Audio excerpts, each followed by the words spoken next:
સૂત એટલે શું કે કન્યા બ્રાહ્મણ અને પિતા ક્ષત્રિય, એના દીકરા એ સૂત કહેવાય. માતા બ્રાહ્મણી હતા, પણ છતાંય સૂતજી બ્રહ્મ જ્ઞાની હતા. બહુ ધ્યાન દેજો. અહીંયા ખાલી બ્રાહ્મણના ઘરે જન્મ લેવાથી બ્રાહ્મણ થાય એવું નથી. આ કથા ઇતિહાસ એમ કહે છે કે બ્રહ્મને જાણે એ બ્રાહ્મણ. ગુજરાતીમાં કહીએ ને તો ભણ્યો એ બ્રાહ્મણ, ભણે એ બ્રાહ્મણ, જ્ઞાન એ બ્રાહ્મણ. તમને બ્રહ્મ જ્ઞાન થઈ જાય તો તમે બ્રાહ્મણ. બ્રહ્મને જાણે બ્રાહ્મણ. બ્રહ્મ જાનાતિ સૌ બ્રાહ્મણ. એક તો આ સૂત છે, ઉચ્ચાસને બેઠા છે અને વંદન નથી કરતા.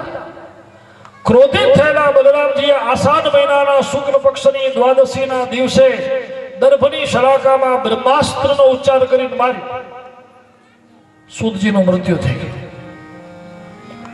ઋષિઓ બધા ખિન્ન મનવાળા થયા, હાહાકાર થઈ ગયો. અરે બલરામજી, શું કર્યું તમે? આ ભલે સૂત હતા પણ બ્રહ્મ જ્ઞાની છે, અને બ્રહ્મ જ્ઞાનીને મારવાથી બ્રહ્મ હત્યા જ લાગે. એક તો તમને બ્રહ્મ હત્યા લાગી, અને બીજું અત્યાર સુધી અમારી જે જ્ઞાન ગંગા વહેતી હતી, અમને જે આ સત્શાસ્ત્રો કહેતા હતા, આવા જ્ઞાની પુરુષની તમે હત્યા કરી. અમારા જ્ઞાન ગંગાને અટકાવી દીધી મહારાજ. પછી તો બલરામજીને કહ્યું ઋષિઓએ કે હવે તમને જો બ્રહ્મ હત્યામાંથી છૂટવું હોય તો પૃથ્વીની પ્રદક્ષિણા કરો તો મુક્તિ મળે. અને ત્યાર પછી જ્ઞાન ગંગાને ફરી ચલાવવા જે મૃત્યુ પામ્યા ને એ સૂતજીનું નામ હતું રોમહર્ષણ. એમનું નામ શું હતું? રોમહર્ષણ. પછી એના જ દીકરા હતા, એનું નામ હતું ઉગ્રશ્રવા. એટલા જ જ્ઞાની, એટલા જ વિદ્વાન, એટલા જ તેજસ્વી. પછી બલરામજીએ એમના દીકરા એ ઉગ્રશ્રવાને આષાઢ મહિનાના શુક્લ પક્ષની પૂનમના દિવસે વ્યાસ ગાદી ઉપર બેસાડી અને વ્યાસ તરીકે એમની પૂજા કરીને વ્યાસ ગાદી એમને સોંપી. કયા દિવસે સોંપી? આષાઢ સુદ પૂનમ. આપણે એને શું કહીએ? ગુરુ પૂર્ણિમા. ગુરુ પૂર્ણિમા કહીએ. આપણે ગુરુ પૂજન ક્યારે કરીએ? આષાઢ સુદ પૂનમ. બલરામજી મહારાજે વ્યાસ ગાદી એ દિવસે સોંપી. હવેથી તમને આ ગુરુ જ્ઞાન આપશે. પછી રોમહર્ષણ એમના દીકરા ઉગ્રશ્રવા સૂત તરીકે બિરાજમાન થયા. પછી બલરામજી બધી તીર્થયાત્રા કરી પૃથ્વીની. એ બ્રહ્મત્યાના પાપમાંથી છૂટવા અને તમામ તીર્થમાં ફરીને જ્યારે પ્રભાસમાં પહોંચ્યા ત્યારે વળી અમને સમાચાર મળ્યા કે મહાભારત થઈ ગયો છે અને આજે 18નો છેલ્લો દિવસ છે. ભીમ અને દુર્યોધનનું ગદા યુદ્ધ થાય છે. હજી પણ અટકાવવું હોય તો જાઓ. અને ખરેખર બલરામજી મહારાજ જાય છે. કુરુક્ષેત્રમાં પહોંચ્યા. ભીમને કહે છે, અર્જુનને કહે છે, બંધ કરો. હે દુર્યોધન, યુવામ તુલ્ય બલો વીરો,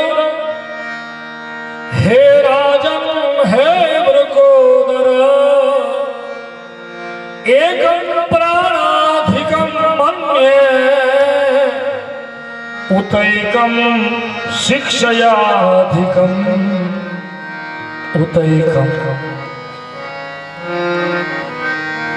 યુવા તુલ્ય બલો. હે ભીમ, હે દુર્યોધન, તમે બે સમાન બળવાન તો છો, પણ તમે જરાક વિચાર કરો, તમે ભાઈ છો. કોણ છો? ભાઈ છો. અને ભાઈઓ જ્યારે લડે ત્યારે કોની હાર સમજવી ને કોની જીત સમજવી. હાર કે જીત જે કંઈ થવાનું છે એ તમારું જ થવાનું છે. શું કરો છો? બંધ કરો. પછી ભીમની ગદાઓ પડે છે, દુર્યોધન મરે છે. અંતે બલરામજીએ મન વાળી લીધો કે ચાલો દ્વારિકાનાથને જે ગમ્યો આ છેલ્લી લીલા ભગવાન. હે રાજા, તમે મને પૂછ્યું હતું કે શ્રી કૃષ્ણનો અવતાર હેતુ શું છે, ત્યારથી કરીને બધી કૃષ્ણ કથા મને કયો. અહીંયા સુધી મેં તમને કૃષ્ણ કથા કહી. બોલો હવે શું સાંભળવું છે?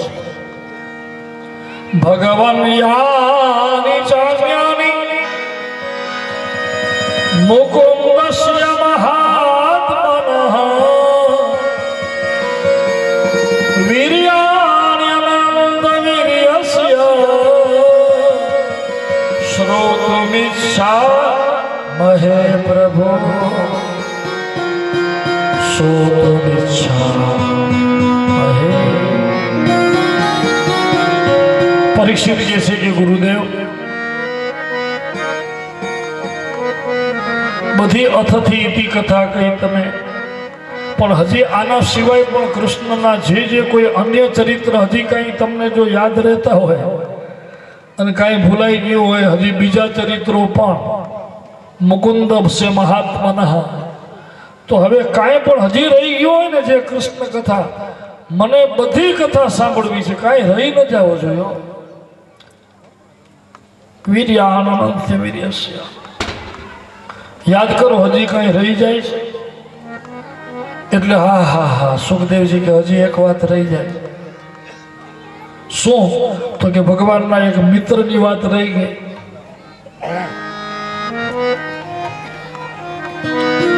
ભગવાન કૃષ્ણના એક મિત્ર હતા, સાંભળો, એની કથા તમને કહું.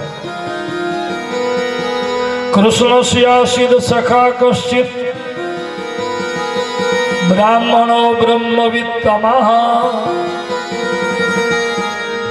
વિરક્ત ઇન્દ્રિયાર્થેષુ પ્રશાંતાત્મા જીતેન્દ્રિય. ભગવાનના એક મિત્ર હતા, એનું નામ સુદામા. પોરબંદરમાં રહેતા. ખાલી જન્મથી જ બ્રાહ્મણ નહીં, કર્મથી બ્રાહ્મણ. જીતેન્દ્રિય, વિરક્ત અને પ્રસન્ન ચિત્ત, સદાય આનંદ ભાવ. સુદામાને ગમે ત્યારે કોઈ દર્શન કરે હસતા જ હોય, આનંદ. પોતે આનંદમાં રહે, બધાને આનંદમાં રાખે અને હસતા રહે. વિજ્ઞાન પણ હવે એમ કહે છે કે હસવાથી રોગ ઓછા આવે, હસતા રહેવું. આ મોટા મોટા શહેરોમાં તો એની એક ક્લબો ખુલી છે, બધા ભેગા થઈને ખોટે ખોટે હસે, હા હા હા કરતા હોય. તમે ક્યારેક નીકળો સવારના ભુજમાં બગીચા બાજુ તો જોજો ભેગા થઈને કરતા સામ સામે. આપણે એમ થાય ગાંડા ભેગા થયા, એકબીજા સામે જોઈને હસતા હોય, જોશ જોશ. હસો એ બરોબર છે, હસો એ ઇન્દ્રિયની ક્રિયા છે, પણ અહીંયા કને માત્ર હસવાથી નહીં, બહુ તમે હસો તો જડબા સારા થાય. હસવાનો પ્રસન્નતાનો અર્થ છે ને, પ્રસન્નતા ચિત્તની છે, અંતરની છે. આપણે આગળ કહી ગયા પ્રસન્ન ચિત્ત. સુદામા પ્રસન્ન ચિત્ત હતા, પ્રસન્ન મુખ નહીં, મુખ તો ખરું પણ ચિત્તે પ્રસન્ન. પ્રશાંતાત્મા જીતેન્દ્રિયા. પહેલેથી ગરીબ હતા સુદામા, સુખી હતા, પણ અડધો દિવસ તો એનો પૂજા પાઠમાં જ જાય.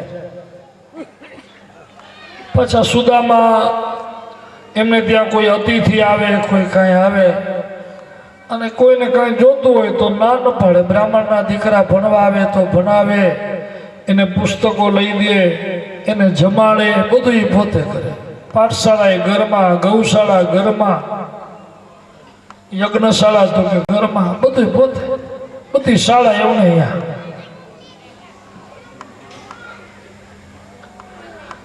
પાછા પત્ની એવા એના. આ સુદામા જે કંઈ કરે એમાં પત્નીનો વાંધો નહીં, હંમેશા વાત ક્યાં અટકે. તમે જોજો ઘરમાં બે સરખા હોય ને તો ગ્રસ્તાશ્રમ બરોબર ચાલે, અને એ પાછા ભાગ્યે ભેગા થયો. નહીં તો તમે જોઈ જાઓ આત્મદેવ કામ ધૂંધુલી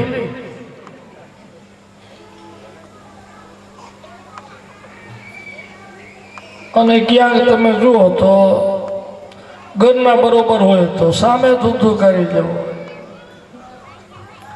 બે ભાગ્ય ભેગા જ ક્યાંક સરખા થાય બહુ ભાગ્ય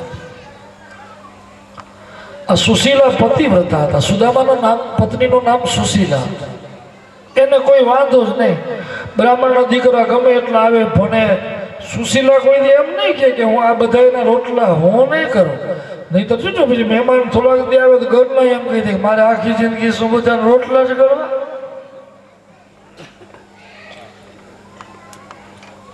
હવે જો ઘરના ના પડી દે કે નહીં ખવડાવીએ પછી બિચારો શું કરે પછી હોટલે બેસાડે આવો આવો ચાય પી લો ચાય તો પીતા જાઓ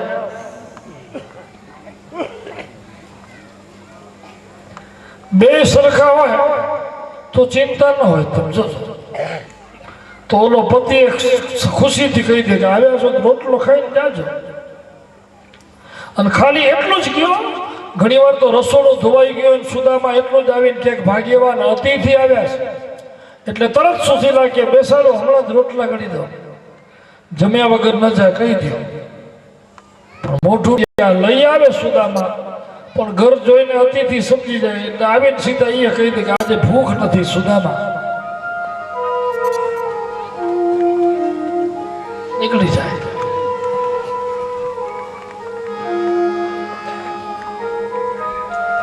આમ ગૃહસ્થાશ્રમ ચલાવે છે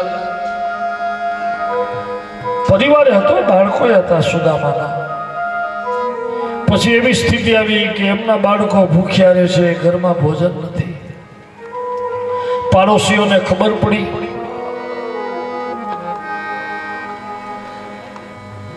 સુદામાને સુશીલાનો સ્વભાવ એટલો સરળ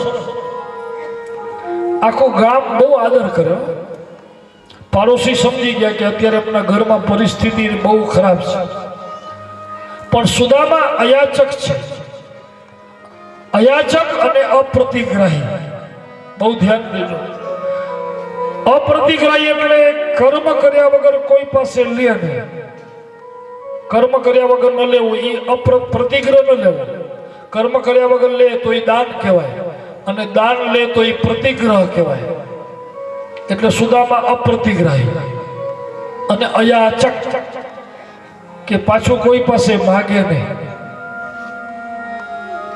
પાડોશીઓને ખબર પડી ગઈ આજુબાજુમાં બ્રાહ્મણોના ઘર પંડ્યા દવે બધા બાજુબાજુમાં રહીએ પછી ઘરમાં કોઈ ન હોય ને ત્યારે કોઈ આવીને અનાજ મૂકી જાય કોઈ વસ્ત્ર મૂકી જાય ન હોય ત્યારે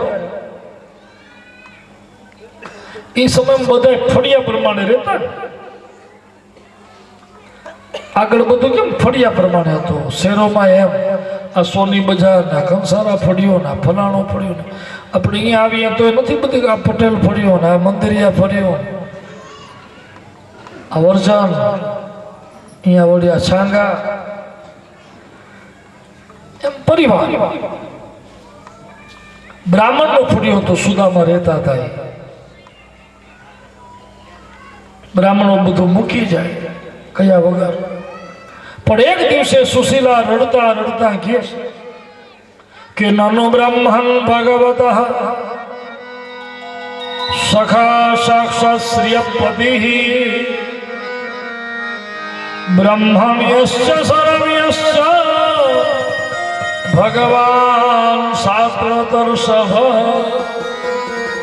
એક દિવસે ગંભીર મોઢું રાખી આંખમાં આંસુ હાથ હલાવતા હલાવતા સુશીલા કહે છે સ્વામી આજ દિવસ સુધી મેં તમને એમ કહ્યું નથી કે મને આ જોશે સુશીલાએ જીવનમાં કોઈ દી માગ્યું નથી પતિ પાસે વિચાર કરો પણ આજે મારે પહેલી વાર એમ કહેવું પડે છે નાથ અત્યારે ઘરમાં કાંઈ નથી આપણા બાળકો રડે છે કેટલાય દિવસથી આ પાડોશી આપણું ઘર ચલાવે છે મેં એમ સાંભળ્યું છે કે દ્વારિકાના નાથ કૃષ્ણ તમારા મિત્ર થાય એક વખત તમે દ્વારિકા જાઓ અને એ જો કૃપા કરશે ને,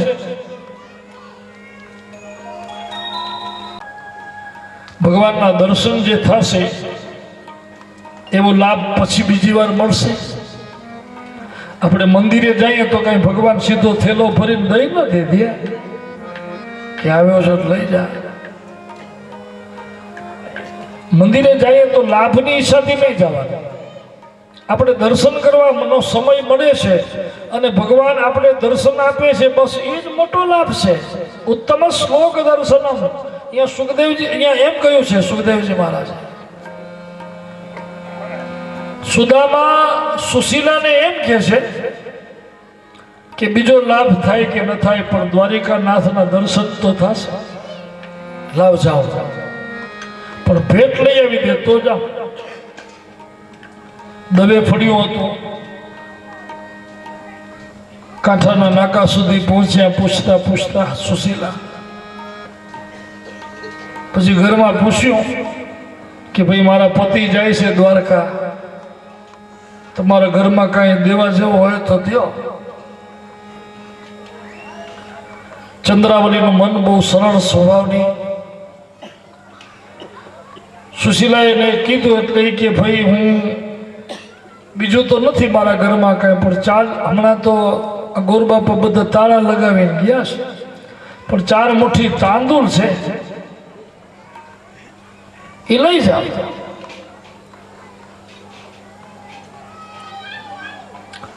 એટલે સુશીલાજી ફાટેલી સાડીમાં 4 મુઠ્ઠી તાંદુલ લખ્યું છે ભાગવતમાં કે બ્રાહ્મણના એ ફળિયામાં ફર્યા. યાચિતવા ચતુરો મુષ્ટિન વિપરાન પૃથુક તંદુલાન. 4 મુઠ્ઠી તાંદુલ એક કપડામાં બાંધીને ઘરે લઈ તો આવ્યા. પછી સુદામાના હાથમાં દીધી, લ્યો હવે તો જાઓ. સુદામાને થયું જવું પડશે. સાવ દુબળું શરીર, આંખો તમે જુઓ તો ઊંડી ઉતરી ગયેલી, શરીર વાંકું, ચામડા ચોટેલા, જે ધોતિયું પહેર્યું હતું ને એમાં કેટલા તો કાણા, હાથમાં લાકડી. અને સંત સુદામા પોરબંદર થી દ્વારિકા જાય છે. 2 રસ્તા છે, એક દરિયાનો છે એ ટૂંકો છે,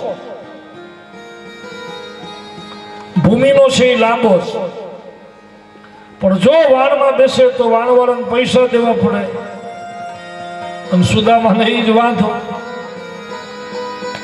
કે ભલે લાંબુ થાય, સમય વધુ લાગશે તો ભગવાનના ગુણ વધુ ગવાશે.